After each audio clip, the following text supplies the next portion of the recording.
Straight to the point. Now, ang wa ma-calculate nila sa BBM administration, nga kini ra ba mga Pilipino makagalaan, mantigo ning mutan-aw unsay tarong unsay dili. Dili nimo i-underestimate ang understanding sa mga Pilipino, labi pa ang mga Pilipino emotional sad. Lahi ta mga higala sa uban. Kinilandaan mahigalang ilang gihimo ka Presidente Rodrigo Duterte. Number 1, inhustisya kay ang balaod may galawa masunod. Grabing panawdaw gibali-bali ang balaod basta lang ang ila mga higala nga objective nga ila gyud mga kaigalang garoy mahigala. Imagine ka story, wag basis ha. Why busy sa balaod pero iyan sap hihilain ko yan. Kuyawa oy. Siyempre ang mga Pilipino nga nagtan-aw na emosyonal o ang mga Pilipino nga nagtan-aw na luoy mahigalang Presidente Rodrigo Duterte. Straight to the point. Ngani daghan ang mga nagpadayag silang opinion day. Tinuray lang yun nga luoyan digong namura ka ng tiguang manggod. Mag 80 years old na, nagsungkod na ang mga pulis mahigala nga gipadakop por tindaghana niya nang usa ka tiguang nga nagsungkod na nga di na man gani mahigala makalakaw og tarong. Kita mo di man naingon nga kuno niya bisag dito sa Hong Kong pa lang hapit mo ni matumba indekin. So man na iyang sitwasyon ni kanhi Presidente Rodrigo Duterte niya imong hilain. Hihilain ko yan. Siyempre ang mga tao mahigala wa nila ni makalculate ang dot mahigala sa emosyon sa simpatiya sa mga tao ngadto kang Presidente Rodrigo Duterte. Mo na nakalimta nila. Unya, ato balikan ha. Unya na lang kumupaday na. Kini John Vic Remulla, be, kaya nagpasigalbo man ni Primero sa interview. Sila ko na nagplano. Muna muna, kani be. Ito sa paminahon, be. Be, kani. Really, on top of this, kayo ho ba? Because during the press conference of the President, it was you and the President. Yes. So, ikaw ho ba nagplano ng lahat ng ito? Hindi naman. It was a group effort. Secretary Teodoro was there. Secretary Anyo was there too. And the President and I. So, hindi naman ako. Ako lang ang natira last man standing doon sa Malacanang. Kasi Secretary Teodoro was working out of his office sa Camp Aguinaldo. Secretary Anyo, of course, his specialty is intelligence. So, he was gathering all the information in his source, in his location. So ako lang ang nasa Malacanang. Was it a little odd or hard, I guess, for Secretary Anyo, sir? Knowing that, of course, he was I think so. part of the I think administration. he still shares some affection for the former president. They had a very good working relationship. But he's a professional, he is a soldier, and he's a gentleman. So he served this role, and the information that he gathered and shared was very reliable. And Such as? Or is there anything you can share? The conversations on whether or not they would go home. I think the lawyers were prevailing for him to stay in Hong Kong or in China, and the children prevailed on him to go home. Ibig sabihin, yung mga lawyers po sinasabi kay dating Pangulong Duterte. Parang gano'n ang lumalabas sa mga sources. Sources from Secretary Anyo? Sources ni Secretary Anyo. Opo. And he relayed that to the core team. So the core Yes. team is the President, yourself, Secretary Anyo, Secretary Teodoro, and The President. kayo lang. So you kept it very small. Very small. And it Yes. was meant to be that way. Yes, you cannot plan an operation like this and involve too many people. Okay. Okay ha, tanawa. Sige, freeze asa gamay lang. Kini mo interview ni Pinky Web mga higala. Pagkuhan yun, karo kay na. Gahapon mga kagilan ni U-turn si John Vic Remulla mga sukid di paminaw.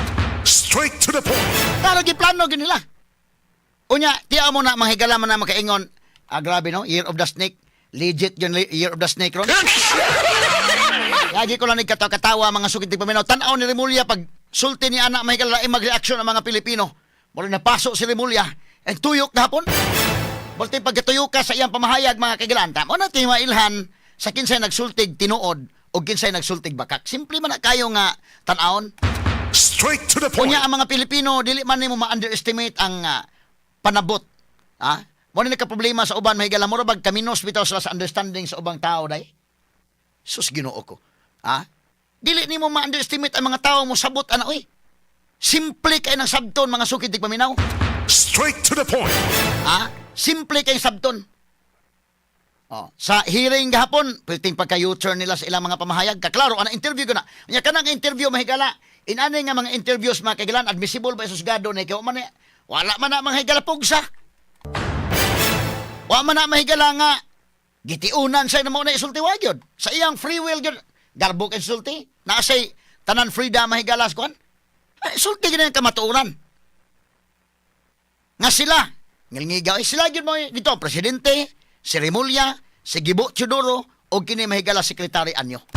Straight to the point. Kinsa man ang mga tawhana sa panahon ni Presidente Rodrigo Duterte. Of course, kana mahigala si Anyo, sito gina sa intelligence kay, kuhan ko na, military officer ko na, mga kaigalaan, general ko na. Gihimo ng DILG Secretary ni Presidente Rodrigo Duterte sa una. Sa ito pa kung Secretary ka mga higala pasabot na nga you are the alter ego of the President. Straight to the point. Biha, no?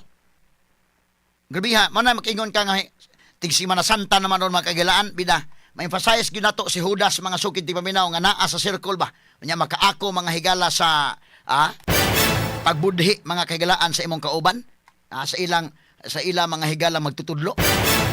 Tanawa, kini si Anyo, kini niya, ako na ipakita nila mga picture sa akin, si Junvic Remulla na sa tunga, sa pika si Gibo Teodoro, sa pika si kini ang Anyo mga kaigalaan, Secretary Eduardo Anyo mga sukid tig paminaw. Tanawa ra ko mga dagway mga higala, di lang ko manaway sa dagway ha, pero kanang tanawa lang god, mga chichoy mahino ni, di ko manaway sa dagway mga kaigalaan, no? Pero og suutan ni og kanana ang kining sinina sa mga apostoles murag di po badag San Pedro tingali si Anyo.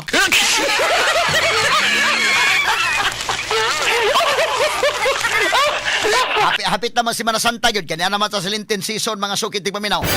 Kini si Gibo Teodoro. Kini sulutan ni mo na mga sinina sa mga apostoles. Kinsa man ni si Anyo. Kini si Gibo o kini si Remulla. Di po tele ni si Kuan. San Pedro, si San Juan di pod. Mura og haom-haom gyud nga gyud ni Judas.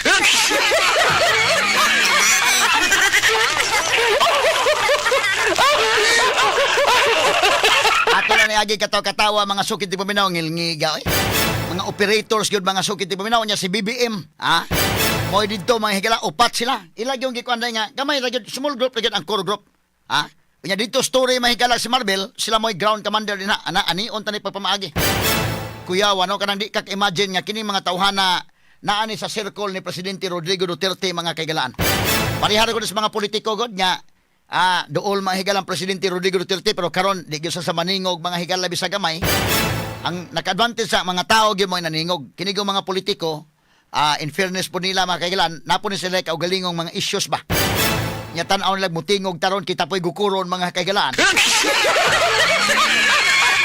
mo na nga hilom pa sa tirana ang mga politicians kay delikado man kag magtingog-tingog ka karon basi mo kalit lang og abot ang order mahigalang na suspenso ka na diha.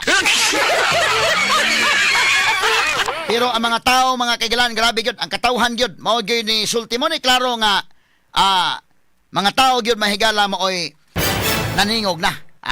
Ato sa ipadangat mahigala dugang na tong paghisgot kini nga portion nato kanato mahigala sa seed liniment oil makasama pait na kay kahimtang sa panahon karon apan dunay maayong balita gikan sa pait kana ang seed liniment oil ang kapait sa panyawan nga naa sa seed liniment oil may mohatag og kahupayan sa ato mga giantos nga mga balatian sama sa pamaol panuhot arthritis piang mga katul-katul sa panit biri-biri mga hubag-hubag bun-i pinaakan sa mga gagmayng mananap o kun insekto bisan ang lamok dili makaduol og dili makapaak og ang sakit nga dinggi malikayan. Busa gamit na makasama sa seed liniment oil ang imong katambayayong sa kapaitan. Seed liniment oil ginama sa Seed Pharma o gyapon-apod sa Seed Marketing. Basta Seed Marketing tatak magaling. Straight to the point. Tatalawa kini mga tawhana. Ate balikon mga dagway be. Ano mailhan nato? Si Gibo Teodoro, kailan naman mo ng Gibo Teodoro? Kini si Junvic Remulla o kini mga higala si Eduardo Anyo. Straight to the point. Og unya kini ni ang kinisla nya si BBM pod mao silang upat mo nagmeeting kapi-kapi sa dito mahigala nya klaro man ning pamahayag kini mga higala si Anyo sa mo in charge mahigala sa intelligence ngilngig kayo pagkagather kay general gud na duda ko mga kailan, nakatrack yun sa Duterte dito sa Hong Kong. Kuhan gito, ang details pag uli na naatanan. Natanan. Ngilngigaw eh. Pero kini si Anyo mo ni ang DILG Secretary during the time mga higala ni Presidente Rodrigo Duterte. Straight to the point. Operator ginoon eh, ngilngig sa ginoon eh, kay AFP Chief of Staff man eh, mga suking tigpaminaw kan ato. Military gini mga kagilaan. So kasabot gini sa intelligence gathering, suito ni. O sila yung nagsabot. John Vic Rimulya mahigala ka na to, nga usamong pa nga kahigalaan ka Governor sa Cavite. Onya, kinis Defense Secretary Gibo Chudoro, kung mahinomdom mo kinis Gibo, balik-balik sa des Davao dahil kay gusto mag-Vice President ni Sara Duterte. Straight to the Ang point. asawa ni Gibo mga kaigalaan during the time of President Rodrigo Duterte, ang iyang asawa nga si Monica Luis Prieto Teodoro, nag-serve ni as special envoy sa UNICEF during the Duterte administration. Straight to the point. Ngilngigaw eh. Pero sila nagsabot. Unsaon nila mahigala pagbudhi si Presidente Rodrigo Duterte. Unsaon nila makagalaan pagbali ang balaod. Kaya kini mga higala si Anyo. Kini sa Rimulya, sila mooy mohimog pamaagi unsaon. Kaya si Rimulya, DILG Secretary man. So direct niya ang PNP day. So siya gin may mukuan. Lima ka, ang PNP o military. Ilang gituyo gani kay si Rimulya, DILG Secretary, so iya ang pulis. Si Gibo Chudoro, Defense Secretary, iya ang sundalo. Sila yung nagplano yun. O niya, si Anyo mahigala, mo isuito sa intelligence. Kay kini si Anyo mahigala karon, siya man mo ay National Security Advisor. Straight to the point. So ngilngig kayo ni nagplano, unsaon nila pagplano, nga ilag yun mahigalang bali-balion ang balaod, tamak-tamakan ang konstitusyon, tamak-tamakan hasta ang Rome Statute, basta ilalang mahigalang mada si kanhi Presidente Rodrigo Duterte. Straight to the Kaya point. klaro man na sa interview. Balikan tag gamay ba ang interview ba? Gamay lang. Ato ang interview ni Pinky Web. Atong balikan ko no gamay. Wa man eh. Sulti yun sa... Kaya pagkasulti ka na. Kayo ho ba? Because during the press conference of the President, it was you and the President. Yes. So ikaw ho ba nagplano ng lahat ng ito? Hindi naman. It was a group effort. Secretary Chidoro was there. Secretary Anyo was there too. And the President and I. So, hindi naman ako. Ako lang ang natira last man standing doon sa Malacanang. Kasi Secretary Chidoro was working out of his office sa Camp Aguinaldo. Secretary Anyo, of course, his specialty is intelligence. So, he was gathering all the information in his source, in his location. So, ako lang ang nasa Malacanang. Was it a little odd or hard, I guess, for Secretary Anyo, sir? Knowing that, of course, he I was think so. part of the I think Duterte administration. he still shares some affection for the former president. They had a very good working relationship. But he's a professional, he is a soldier, and he's a gentleman. So he served this role, and the information that he gathered and shared was very reliable. And Such as? Or is there such anything you can as share?